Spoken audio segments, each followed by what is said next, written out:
Hello student. आज इस YouTube class में मैं आपको प्रमुख रूप से अंग्रेजी शासनकाल के दौरान भारत में हुए प्रमुख किसान आंदोलन, जनजातीय आंदोलन और आम विद्रोह के बारे में बताऊंगा। आप लोगों को याद होगा कि इतिहास के अंतिम क्लास के वक्त मैंने कहा था कि हमारे इतिहास की क्लास के दौरान बीच में कुछ आंदोलनों को मैं स्किप कर रहा हूं और इनका बाद में अलग से वीडियो बनाकर आपको एप्लीकेशन में प्रोवाइड कर दिया जाएगा। तो उसी के अंतर्गत आज हम ये वीडियो बना रहे हैं। तो चलिए शुरू करते हैं। भारत में अंग्रेजी शासनकाल के दौरान हुए प्रमुख किसान आंदोलन, जनजातीय आंदोलन और अन्य सिविल रिबेलियन या विद्रोह।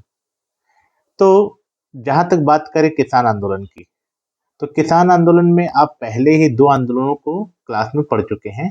एक आप लोगों ने चंपारण विद्रोह को पढ़ा पढ़ा या चंपारण सत्याग्रह को पढ़ा है, और दूसरा खेड़ा। यानी चंपारण और खेड़ा ये दोनों भी किसान आंदोलन है, लेकिन इसे हम पढ़ चुके हैं तो इसे हम नहीं पढ़ेंगे। अब हम प्रमुख रूप से बारदोली आंदोलन, नील आंदोलन और पावना आंदोलन, ये किसान आंदोलन में प्रमुख तीन आंदोलन है जिनके बारे में जानेंगे। इसके अलावा भी अन्य जनजातीय आंदोलन और आम विद्रोहों पर चर्चा करेंगे। चलिए शुरू करते हैं। सबसे पहले बारदोली आंदोलन। तो देखिए, बारदोली आंदोलन से पहले ये समझना जरूरी है कि बारदोली है क्या। बारदोली एक तालुका का नाम है। गुजरात में इस जगह पर एक तालुका थी जिसका नाम था बारदोली। इस बारदोली के किसानों के साथ सामने समस्या यह थी कि 1925 की अगर मैं बात करूं तो यहाँ पर बाढ़ और सूखे का प्रकोप था, यानी फ्लड एंड फेमिन। बाढ़ और सूखे की स्थिति में जब अंग्रेजी सरकार को चाहिए कि उन्हें यहाँ पर टैक्स को कम करना चाहिए, यानी जो किसानों से राजस्व लिया जाता है उसे कम करना चाहिए। कम करने की जगह किसानों के राजस्व को 22% तक बढ़ा दिया गया। तो यह तो अत्याचारपूर्ण स्थिति थी। तो गुजरात का समस्त क्षेत्र और ये जो महाराष्ट्र, इस पूरा क्षेत्र जिसे उस समय बम्बई प्रेसिडेंसी के नाम से जाना जाता है, और बम्बई प्रेसिडेंसी के सारे निर्णय इन क्षेत्रों पर लागू होते थे।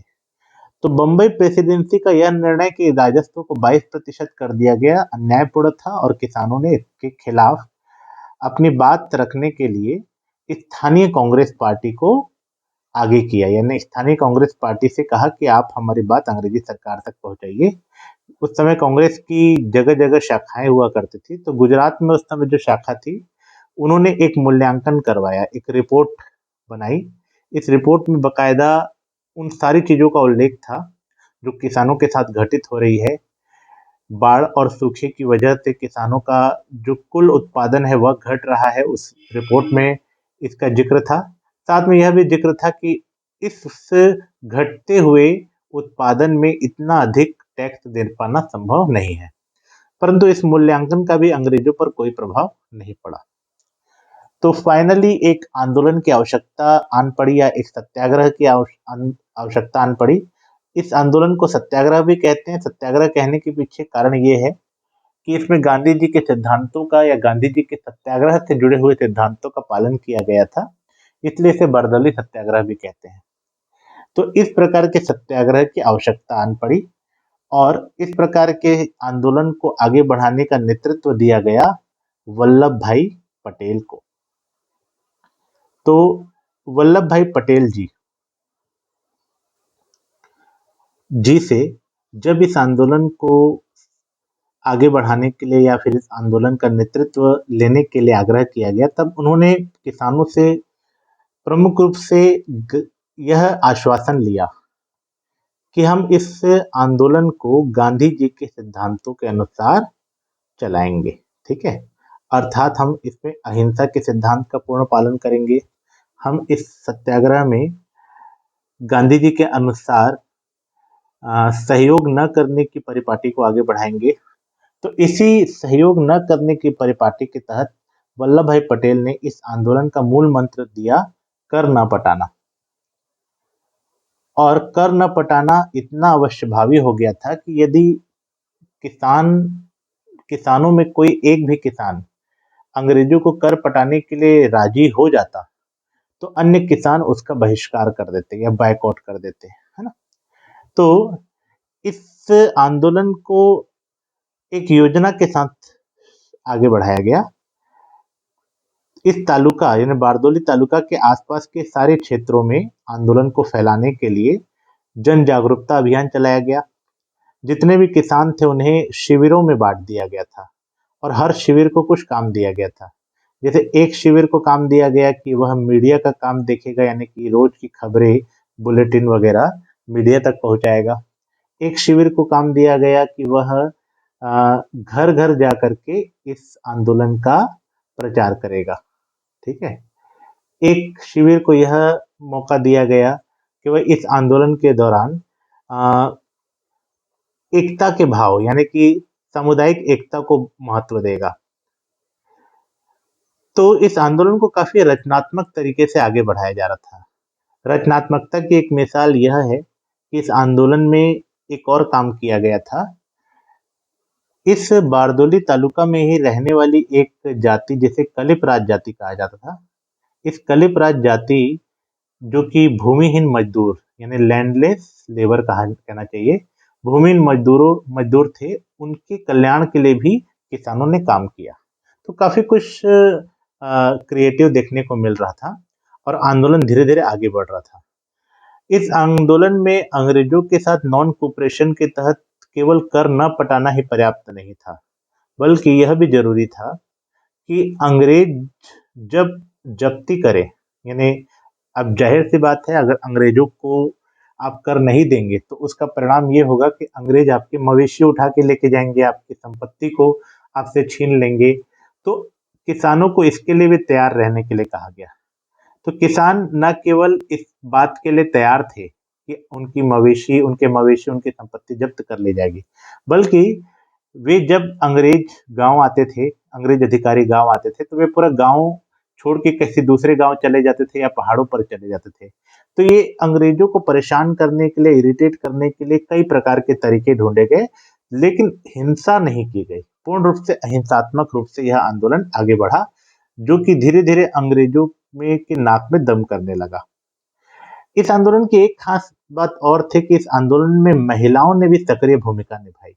मतलब इस आंदोलन में महिलाओं ने एक शिविर संभाला और उन महिलाओं ने न केवल उन्हें जो इंस्ट्रक्शन दिए गए थे उनको फॉलो किया, बल्कि उन्होंने सरदार वल्लभ भाई पटेल को, उस समय उन्हें सरदार नहीं कहा जाता था, केवल वल्लभ भाई पटेल, उनको सरदार की उपाधि दी। ये क्वेश्चन एग्जाम में आता है कि किस आंदोलन में सर्वप्रथम वल्लभ भाई पटेल को सरदार की उपाधि दी गई। अब याद रखिएगा बारदोली आंदोलन की बात हो रही है। ठीक है। सारे किसानों ने भगवान के नाम पर शपथ ली। ठीक है। ये एक अलग टाइप की बात देखने के लिए मिली कि सारे किसान भगवान के नाम पर शपथ लेते हैं कि हम में से कोई भी कर का भुगतान नहीं करेगा, क्योंकि इस आंदोलन की सफलता इसी बात पर निहित थी कि अंग्रेजों को अगर टैक्स नहीं मिलेगा तभी वो बैकफुट पर आएंगे और कुछ न कुछ पॉजिटिव कदम उठाए जाएंगे। ठीक है। तो फाइनली यह सब चीजें हो रही थी। किसान प्रतिदिन इस आंदोलन में शरीक होते जा रहे थे, इस आंदोलन को आगे बढ़ा रहे थे। जब अंग्रेज अधिकारी आ रहे थे तो गांव छोड़ के चले जा रहे थे, कोई टैक्स नहीं दे रहा था, मवेशियों की चिंता नहीं, गांव की में उनकी जो संपत्ति है उनकी भी चिंता नहीं। तो ये सब देख करके आखिरकार अंग्रेजी सरकार ने दो फैसले लिए। पहला फैसला ये लिया गया कि एक आयोग बैठाया गया। ये आयोग एग्जाम में पूछता है कि कौन से आंदोलन के दौरान मैक्सवेल ब्रूमफील्ड आयोग बैठाया गया था, या किस आंदोलन की जांच के लिए मैक्सवेल ब्रूमफील्ड आयोग बैठाया गया था। तो आपका उत्तर होगा बारदोली आंदोलन। या बारदोली आंदोलन की जांच के लिए कौन सा आयोग बैठाया गया था? मैक्सवेल ब्रूमफील्ड, है ना। दूसरा, इस आयोग ने किसानों के हित में फैसला सुनाया और नया राजस्व क्या तय किया गया? नया राजस्व होगा 6.03, यानी 22% से सीधा घट करके 6.03%। तो अब ये सब बात समझ में आ गई कि अंग्रेज इस बात को जान चुके हैं कि बात अब उनके हाथ में नहीं रही। यह आंदोलन जो अभी स्थानीय स्तर पर है बहुत ज्यादा राष्ट्रीय ना हो जाए, इससे पहले ही हमें सकारात्मक कदम ऐसे उठा लेने चाहिए जिससे आंदोलन पीछे चला जाए। तो इन दोनों निर्णयों के बाद किसान खुश हुए। उन्होंने आंदोलन को वहीं खत्म करने का गुहार लगाए, आंदोलन को वहीं खत्म किया। परंतु यह आंदोलन राष्ट्रीय स्तर का बन चुका था। इस आंदोलन का राष्ट्रीय स्तर बन जाने की कुछ एग्जाम्पल ये है कि इस आंदोलन में महात्मा गांधी भी इन्वॉल्व हो चुके थे। महात्मा गांधी डायरेक्ट इस आंदोलन में इन्वॉल्व नहीं हुए थे। वे अपनी पत्रिका यंग इंडिया में एक लेख लिखते हैं। इसमें वो कहते हैं कि इस प्रकार का हर आंदोलन हमें स्वराज के और करीब ले जाएगा। Every movement like this will take us closer to Swaraj. इसका मतलब ये हुआ कि गांधी जी भी इस आंदोलन को पूरी तरह से देख रहे थे और उन्होंने इस आंदोलन में ग्रामीणों की और किसानों की पूरी पूरी प्रशंसा की। तो आंदोलन का राष्ट्रीय होने का एक सबूत तो ये है। दूसरा ये है कि इस आंदोलन के दौरान दो लोग ऐसे थे जिन्होंने विधानसभा से अपना इस्तीफा दे दिया था। बॉम्बे विधानसभा से, या उस समय तो विधान परिषद हुआ करती थी, तो बॉम्बे विधान परिषद से अपना इस्तीफा दे दिया था, जिसमें एक आता है, एक का नाम आता है के.एम. मुंशी। के.एम. मुंशी ने इस्तीफा दे दिया था और एक थे लालजी नारंगी। लालजी नारंगी। तो यह आंदोलन पूर्ण रूप से सफल माना जाना चाहिए, है ना। तो इसके कुछ मेजर फैक्ट कौन कौन से हो जाएंगे। आंदोलन की शुरुआत बोलेगा तो जून 1928 आंदोलन की शुरुआत मानी जाती है। आंदोलन का नेतृत्व बोलेगा तो वल्लभ भाई पटेल। कलिप राज जाति का संबंध किससे है, तो कलिप राज जाति का संबंध बारदोली आंदोलन से है। इस आंदोलन का कारण क्या था, तो किसानों का जो राजस्व था उसे 22% बढ़ा दिया गया था। और इस आंदोलन को में किन्होंने त्याग पत्र दे दिया, तो के.एम. मुंशी और लालजी नारंगी ने बॉम्बे विधान परिषद से त्याग पत्र दिया। किसने कहा था कि इस प्रकार का हर आंदोलन हमें स्वराज के करीब ले जाएगा, महात्मा गांधी ने। और सबसे इंपॉर्टेंट क्वेश्चन कि किस आंदोलन के दौरान वल्लभ भाई पटेल जी को सरदार की उपाधि मिली थी, तो याद रखिएगा बारदोली आंदोलन के दौरान महिलाओं ने वल्लभ भाई पटेल को सरदार की उपाधि दी थी। तो अब हम शुरू करते हैं नील आंदोलन। नील आंदोलन प्रमुख रूप से बंगाल का आंदोलन है। बंगाल में नदिया नाम का जिला था, इस जगह पर यह आंदोलन शुरू हुआ। हालांकि आगामी चरणों में यह आंदोलन और भी आगे इस पूरे बंगाल और बांग्लादेश के कई क्षेत्रों तक फैलेगा, लेकिन प्रमुख रूप से इसकी शुरुआत नदिया क्षेत्र से हुई थी, नदिया जिले से हुई थी। इसका समय माना जाता है 1859-1860। तो सबसे पहला प्रश्न आपके मन में आ रहा होगा कि यह नील क्या है, पहली बात, और नील आंदोलन का कारण क्या रहा होगा। तो नील वही है जो आप और हम जानते हैं। नील एक रंजक पदार्थ है, ठीक है, और यह कपड़ों में डाई करने के काम आता है। हम भी कपड़ों के साथ जो नील का प्रयोग करते हैं ताकि उसमें और सफेदी बढ़े, ये उसी नील की बात हो रही है। तो उस समय अंग्रेज किसानों को नील उगाने के लिए मजबूर करते थे, लेकिन यहाँ पर बात अंग्रेजों की नहीं है, यहाँ पर बात है महाजनों की या फिर साहूकारों की, जो कि नदिया के महाजन और साहूकार थे। उन्होंने नील की खेती करने के लिए किसानों को मजबूर किया। एक प्रथा थी, ददनी प्रथा। इस प्रथा के तहत हर किसान को अपने भूमि पर 2 रुपए बीघा के हिसाब से नील की खेती करना अनिवार्य होगा, और अगर वो इससे नहीं करेंगे, यानी इस प्रकार की खेती नहीं करेंगे, तो उन्हें मजबूर किया जाएगा, क्योंकि महाजनों पर अंग्रेजों का हाथ था, यानी महाजन अंग्रेजों के शय पा करके ये सब प्रथाएं लागू किया करते थे। अंग्रेजों को नील की जरूरत थी, क्योंकि उस समय यूरोपीय देशों में नील का अच्छा खासा व्यवसाय था। तो अंग्रेज महाजनों को इसके लिए अच्छा खासा पैसा दिया करते थे, और वे महाजन अपनी एक फैक्ट्री लगा करके किसानों से अपने मनचाहे दाम पर नील की खेती करवाया करते थे। किसान नील की खेती नहीं करना चाहते थे। किसान क्यों नहीं करना चाहते थे, इसके कई कारण हैं। जैसे एक कारण, किसान चावल की खेती करना चाहते थे, क्योंकि चावल की खेती में ज्यादा लाभ था, और किसान चावल की खेती में ज्यादा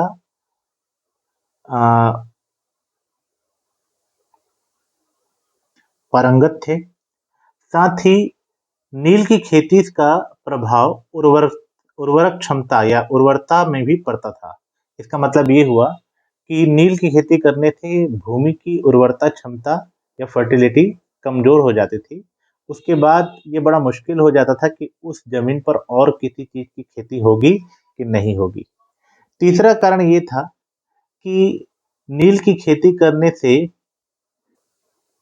किसान न केवल नील की खेती करते थे, बल्कि उन्हें नील के एक्सट्रैक्शन यानी नील के निष्कर्षण की विधियों को भी समझना पड़ता था और उसमें भी काफ़ी समय देना पड़ता था। तो वे किसान अपनी अन्य किसी फसल पर काम नहीं कर पाते थे। तो चावल की खेती करना चाहते थे, नील उर्वरता क्षमता को प्रभावित करता था और नील की खेती करना पर्याप्त नहीं था, उसका निष्कर्षण भी करना एक लंबी पेचीदा प्रक्रिया थी। इस वजह से किसान चाहते थे कि वह नील की खेती नहीं करे। हालाँकि देखिए, किसानों की माँग तो जायज़ है, उनकी ज़मीन है, उन्हें किस चीज़ की खेती करनी चाहिए या नहीं चाहिए, उनका अधिकार है। पर उस समय नीलहा साहब जिन्हें कहा जाता था, नीलहा साहब वो महाजन और साहूकार हुआ करते थे, जो फैक्ट्रियाँ बना कर के जबरन नील की खेती करवाए जाते थे।